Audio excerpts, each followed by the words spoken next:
Good morning, everyone. So delighted to be here with you. I'll keep these remarks really brief because we're here actually. We're going to see this at the input from you. I'm here to represent Genentech and Roche, and often the next question is, what is Genentech and Roche? And bottom line is that it's a pharmaceutical company, and the point of that company is to take science and then to translate that into meaningful solutions to address the most pressing healthcare challenges to patients. And my company has made a commitment to understand the needs of community and to listen very closely to each and every voice, better understand how we can develop molecules and new drugs that again can impact human disease. By way of background, I'm trained as a cardiovascular surgeon, so I practice whether like plastic surgery for something like 20 years. We were often taught that disease existed inside of the patient, his or herself. But over time, I've learned that it's not just in the individual patient, it's in the community around an individual, the risk factors that keep the disease, and so forth. And the best way for us to understand those underlying drivers and determinants of care and healthcare outcomes is to listen closely to the voice of the community, so we hope to hear that today.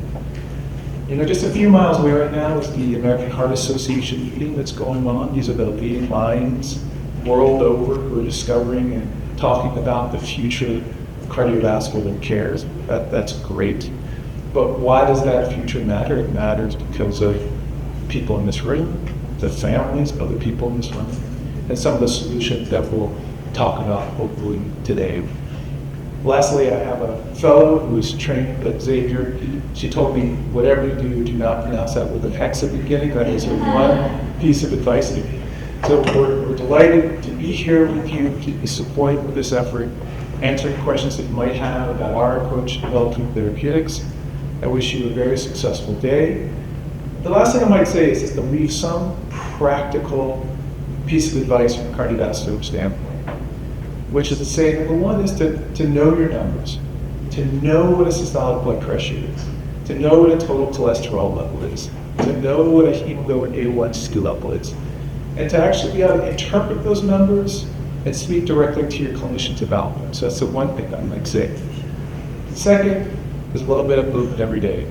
If you can track steps, something like 7,000 steps a day is one very practical way of lowering one's risk of cardiovascular disease. And the third is online. The American Heart Association has a prevent calculator.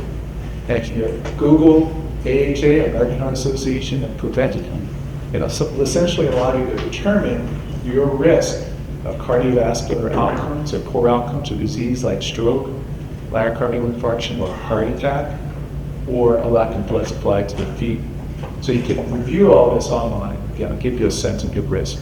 So with that said, in terms of practical solutions, I wish you a fantastic day. Thank you very much for allowing us to be a sponsor. I'll turn it back over to Dr. Price for you to get us kicked off in the day.